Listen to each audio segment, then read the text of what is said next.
Good morning, everybody, and welcome to the Rangers Review morning briefing for Thursday, the 16th of June. I'm Derek Clark, and I'm joined this morning by Joshua Barrie. It's good to see you, Joshua. It was an untimely exit yesterday due to Wi-Fi problems, but we've got you back, so all good news.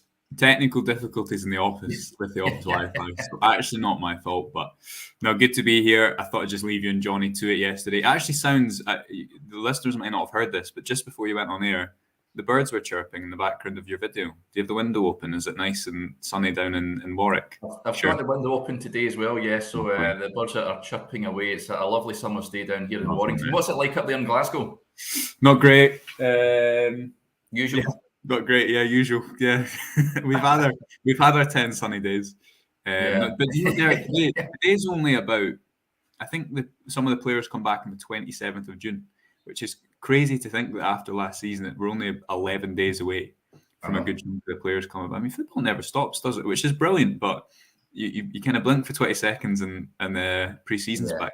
I tell you what, we could have done without those Nations League games. I don't think I'm alone in saying that. I think that was just taking it a tad too far after the season. Not only the Rangers players have had, but just players in general, I think. Okay, folks, before we talk all things Rangers, as just about a housekeeping, can see the ticker down below. We've still got that great offer on the website just now. If you sign up now, you get a 30-day free trial, and then it's just £2.99 per month thereafter. Head over to rangersreview.co.uk/subscribe. It really is a cracking offer we've got on the site. And as you can also see, the download football app, the One Football app, it's your one-stop shop for all your footballing needs. It's a Rangers Review sponsor. So many of you downloading the app. The good news is it's absolutely free, so it won't cost you a penny, and it is available to Android and iPhone users alike. You get all the latest news from Ibrox, lots of Rangers Review articles on there. You can get notifications to your phone as well as Rangers. You can keep abreast of all that's going on in Scottish football and beyond. You can get up to date with the English Premier League and the divisions down south, and also abroad across the continent as well. So it's One Football app, folks. I very much encourage you all to go and download that. Okay, let's talk all things Rangers then. A good comment coming in here from Derek Gray, signed up yesterday. Great articles on there, highly recommend you. Thanks for your kind words, Derek. Right, let's talk Rangers, Joshua. Now, I've put in the title, Alfredo Morelos to Sevilla, ?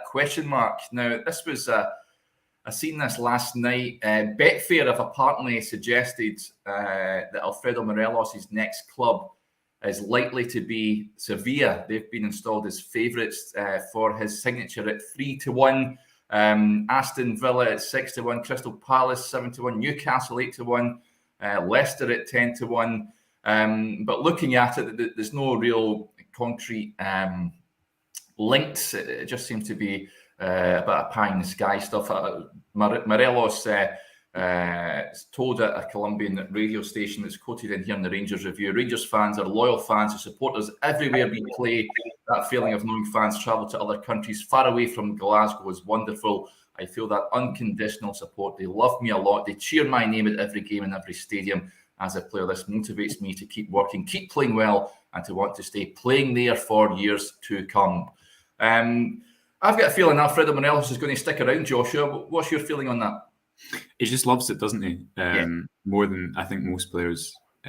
The thing is that it's all quite quiet at the moment, but you just know, you forget that Aribo, Kent and Morelos are all in this delicate situation contract-wise. You forget that there's all the noise around Bassi. I think all it takes is maybe one player to move, one player to sign a contract, and there will be a bit more activity. Because really, with Kent, Aribo and Morelos, either they need to sign a new deal this window or likely to go. I mean, the chances of that either way are relatively high. I don't see them being kept until January, and I certainly don't see them being allowed to run their contracts down. And I agree with you that I think in a funny way now, Morelos, who September last season, October, looked kind of a shadow of the progression that he'd made at Ibrox, now is probably the most likely of those three to stay.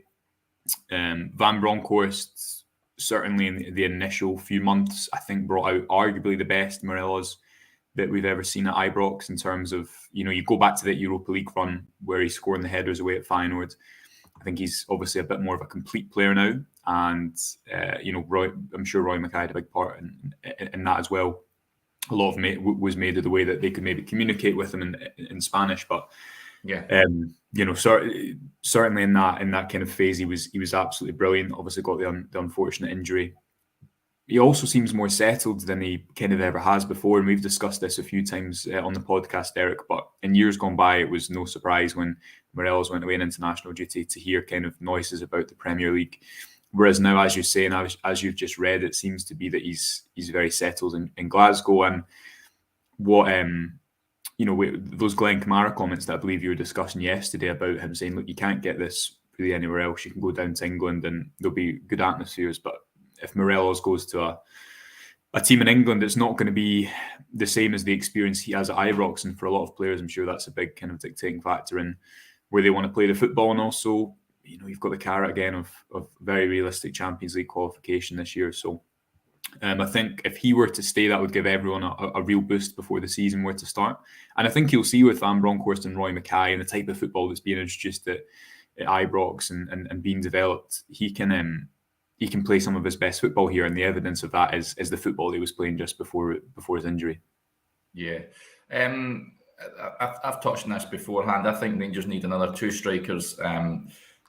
Morelos staying next summer. Joshua, an experienced one. There's a great article on the website this morning, folks, of Bas Dost. We spoke about him yesterday, the big Dutch target man. You'd love him at Ibrox, Derek, wouldn't you? You'd love Bas Dost up there lining up. Yeah, I just love his name, Joshua. I think his name is just sensational. I think I'm just getting Dado Purcell vibes. So I'd love him to join. And then I think we need another one as well. Where do you stand on that? Do you think 2 is maybe pushing it a little bit? I guess it depends if you're speaking about, the forward line more generally. Definitely, if you say you're playing a front 3, although I'm sure that will vary under Van Bronckhorst, you need 2 players that will score goals. Absolutely agree. But then I guess it depends what happens if Sakala plays more domestically. I know he's a rough diamond, but he will score goals. Roof, I know he's maybe out of the mind a little bit because he didn't play as much last season. But if he were to have a season where he was fully fit, I'm sure his goals per game would be pretty good. But no, you definitely need fresh goals up there in and around Morelos. And again, depending on what happens with Aribo, you probably need some goals from midfield. But you've also got players, I think, to consider, such as Alex Lowry. We all remember his goal on the final day of the season. I think he'll be given a lot more of an opportunity this season as well. But we'd certainly like some reinforcements up there. Two, I don't know if you're going to get 2 starters in there. Bas Dost would be fun though. It's a great article Craig's got on the website, so I would encourage everyone to go and read that. Yeah, lots of comments coming in, folks. Alan Glancy agrees with me, says he would be a great addition, of course, a free transfer after spending last season at Club Brugge. There's a comment coming in from Ali Quinn, a good supporter of the show. Hi, Ali. Hi to Tam, Ali. Oh no, I'm thinking this is Ali, your friend, actually. No, Ali Bain. No. I think if Ali Quinn's dad's also called Tam, then say hello to Tam from me. Ali. Yeah, Ali Bain will be in his bed at the moment. He's 8 hours behind in the US of A. Ali Quinn says, anyone rate big Colin Hendry's lad? He's a decent striker. Not sure about his age, though. That is, of course, Callum Hendry, 24 years of age. He's at St Johnstone. He's a decent player, Joshua. I'm not too sure he's Rangers level at this point in time. Scored I think it was against Motherwell. He scored an absolutely brilliant goal a few weeks before the end of the season. But I mean, it's an interesting one because you just said about Ross Stewart when he went, and I don't know much, not watched much Callum Hendry, but you just said that about Ross Stewart when he went down to Sunderland, that from Ross County that he probably wasn't good enough to play for Rangers. And I guess often it's always about finding the sweet spot in the transfer market, as Rangers kind of did with a player like Glenn Kamara, to pick him up off the bench at Dundee, although his quality I think was pretty evident in comparison to the players he was playing alongside. But the thing is, if Morelos stays, and let's work on the presumption that Morelos stays, how many games out of 60 does he start through the middle? 45 at least. And the point about the injury is a great point, but he also doesn't have a long injury record, and we know that Van Bronckhorst isn't one to really rotate all that much. So I guess you've got to kind of factor that in as well in terms of Roof should be able to start those 15 to 20 games, but he isn't reliable. I just think if you were to get a few more goals off either side of the right and the left, a front three like Kent, Arfield and Morelos, I don't think there's enough goals domestically to win you the league. Then that's because as we've discussed, and there's an article on the website in the tactics folder about Rangers' underperformance. It wasn't really chance creation that was within reason that was a big issue. If you look at Rangers' conversion rate compared to the season before, with players like Hadji and Roof on form, compared to last season, it's pretty stark. So in the same way that after 1920, Rangers got a couple of players that, okay, maybe they weren't definitive starters, but one of them was always starting. One of them was in there adding numbers. The same needs to happen for me in this season. Yeah, a good comment coming in here from Graham Mitchell. Hi, Graham. Do you think Josh McPake will get a chance? He seems to be working hard at the gym at the moment in the gym. You forget about Josh McPake, Joshua, don't you? I mean, 20 years of age now. He's had a number of loans. I'm just looking at his stats just now. He spent the second half of last season on loan at Tranmere. He's had previous loans at Morecambe, Harrogate. I actually seen him in action for Harrogate against Bolton. He did not too bad. And he was at Morton and Dundee before then. I've seen the videos of him. He's on LinkedIn. He's active on there doing some work in the gym, and it looks like he's going to get a chance to show what he can do in pre-season. I noticed that an Israeli side, Hapoel Beersheva, apparently interested in him yesterday. Would you like to see him get an opportunity? Was it? I'm trying to think. Was it against Wigan in one of Gerrard's first pre-seasons that he scored? Something like that. I think it was either Wigan or Barrie, maybe. Might be Barrie, I'm not sure. Barrie was a 6-0. I'm sure Barrie was Gerrard's first pre-season. There was some pre-season game where he was given an opportunity, and I guess it was around that time with Kai Kennedy and Nathan Patterson. And I remember watching McPake against who was it? Oh, Scotland under 17s or 19s beat Germany. I remember once, and I was there, and I thought he was very impressive. But I guess with players like McPake, or I'm sure he's good enough to go in pre-season and people would think he's got quality. And I guess the thing that makes a player earns them a consistent role in the side is probably a little bit of luck. So you look at someone like Adam Devine, the fact that Zakowski wasn't able to play in the last day of the season, or he wasn't in the picture for injury or whatever reason, at right back, that gives Devine his opportunity and an opportunity to show something. And as much as he has the ability to, I thought he was really good on that day, played a big role in Lowry's goal. You also need that little bit of fortune. And it's interesting, I think, often when you're considering young players, how much kind of the circumstance comes into whether they have an opportunity to make it or not. But obviously McPake has, I think, one of these players that has been quite highly rated in the academy now, as you say, 3-4 loans. So I think if it's ever going to be a summer, it's going to be now. We had this conversation about Stephen Kelly a lot last summer, Derek. But the difference was that I think if it was Van Bronckhorst, he'd have got more of an opportunity, because Van Bronckhorst is certainly kind of given more opportunities than Gerrard. Yeah, Rob Cole says he'd rather Tony Weston get given a chance. Banged him in for the B team and looked good in a cameo in the last game of the season, of course, against Hearts at Tynecastle. And you can see he's over in Dubai, I believe, with James Tavernier over there, if I'm not mistaken, Joshua. I think so, yeah, just doing a bit of pre-season work.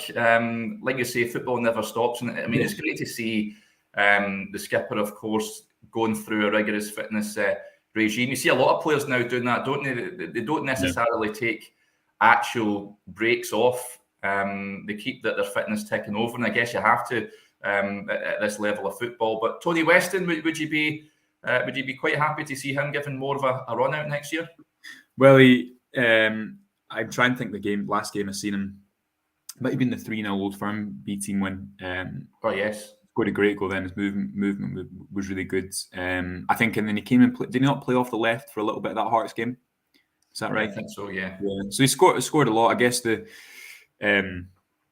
argument would be with Weston, can he match it physically in men's football? And I'm sure from playing in the Lowland League, he's had the best exposure to give himself that opportunity. And when you've scored that many goals, you can't expect to not, I guess, be in the conversation to get an opportunity.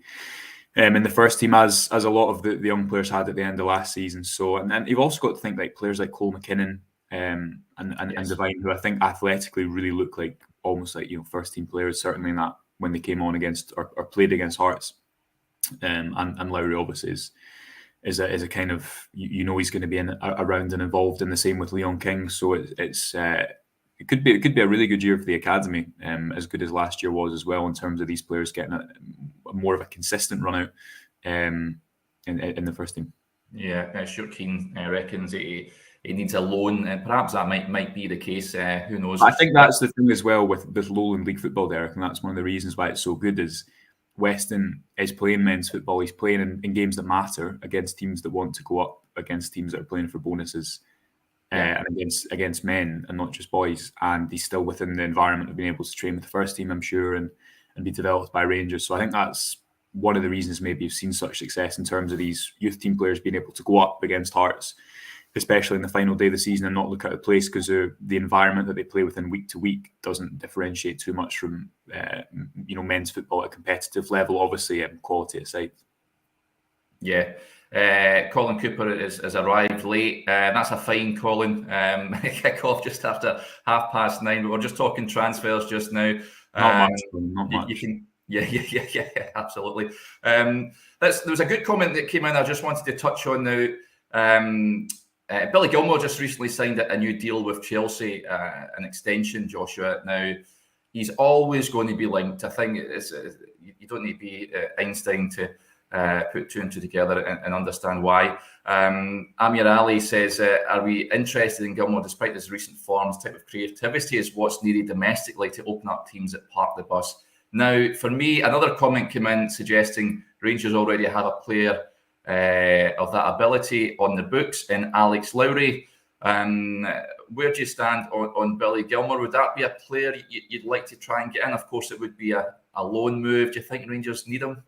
I would love it, Derek. I would absolutely love it. I don't think it will happen. I think Billy Gilmour at one point, he's a Rangers fan. I think at one point in his life he probably will play for Rangers, whether that be later in his career.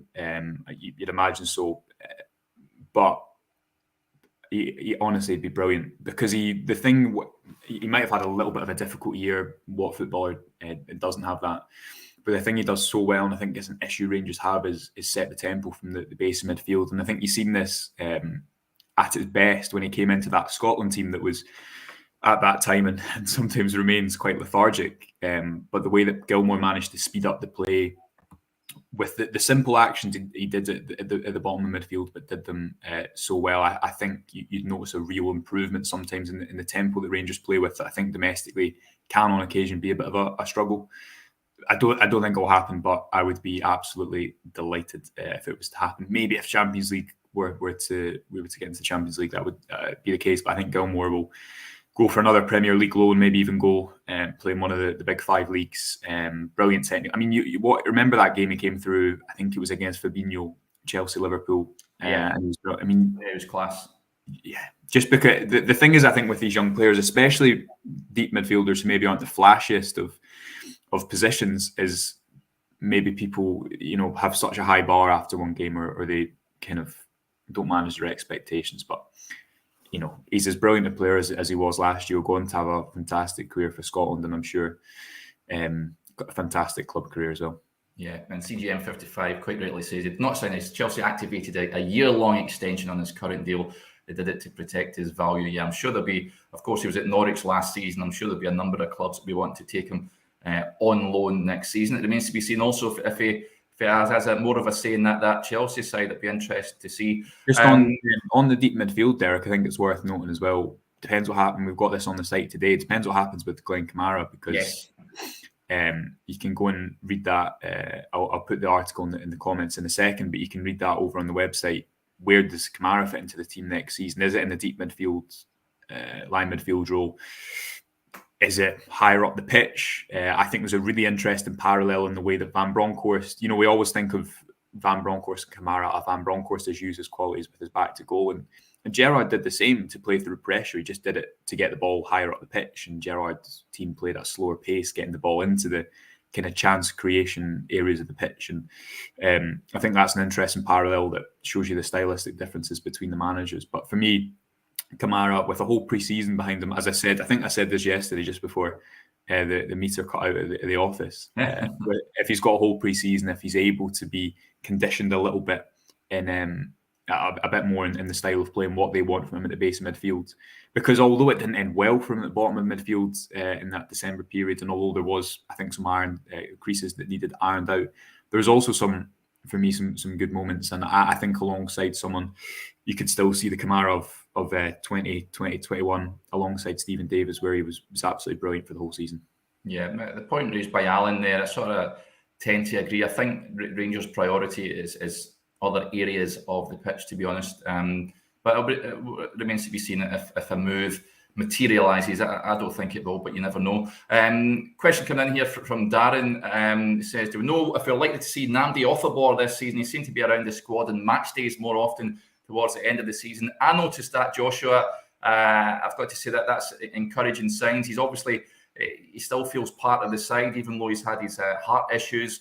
I'm not too sure the state of play. I really hope we get to see this boy in action because I've heard great things. I've done a lengthy piece when he signed, spoke to ex-teammates of his, and they all raved about him. They said he's an absolutely exceptional player and he'll do really well at Rangers. So, of course, we hope he's back on the mend soon. And I mean, that's another play you forget about, isn't it? But if they can get him back, then that's the old cliche. It's like a new signing that very much will be. It would actually be a new signing, wouldn't it? But I mean, the thing is with Offabor as well is it's not as if it's like an injury where, even a bad knee injury or something where you risk an injury coming back from it. Obviously, it's such a serious situation and has been managed with the due diligence that you would expect. But I agree. I mean, you see that a lot with him, especially at the end of the season and coming onto the pitch after the Europa League games, which is good to see. And I'm sure he has made good connections at the club, having been here for a year. But the thing is, when he initially signed, he looked like quite an exciting player that might do quite well in Scotland because of his attributes. And you'll know as well, having spoken to, obviously, as you say, some of his ex-teammates, ex-managers, whatnot. So it'll be one to keep an eye on in pre-season. But I guess it is naturally has to be dealt with sensitively because it's not just an injury. It's not, this is for him and his family such a serious issue. But fingers crossed he can come back this season and hopefully be a part of the team.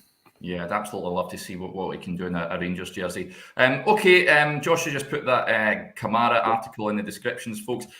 Before we go, I just wanted to touch on it. The big news yesterday, Joshua, was of course the Cinch sponsorship rejig, you'd have to say, the renewal deal. Of course, Rangers and the SPFL sponsor at Loggerheads last season. Now, the deal's been renewed. They've confirmed that they've extended the deal with Cinch for next season, but Rangers are no longer contractually obliged to participate. So they don't need to have any of their branding on their jerseys or home matches or during interviews post-match on television. Rangers responded to an SPFL statement where they were sort of bigging up the new deal. They basically said this is a full vindication of our stance throughout the past season and further highlights wide-ranging concerns regarding the corporate governance of the SPFL. So in layman's terms, it looks like Rangers were right all along, and it's obviously been rejigged. Total mess, Joshua.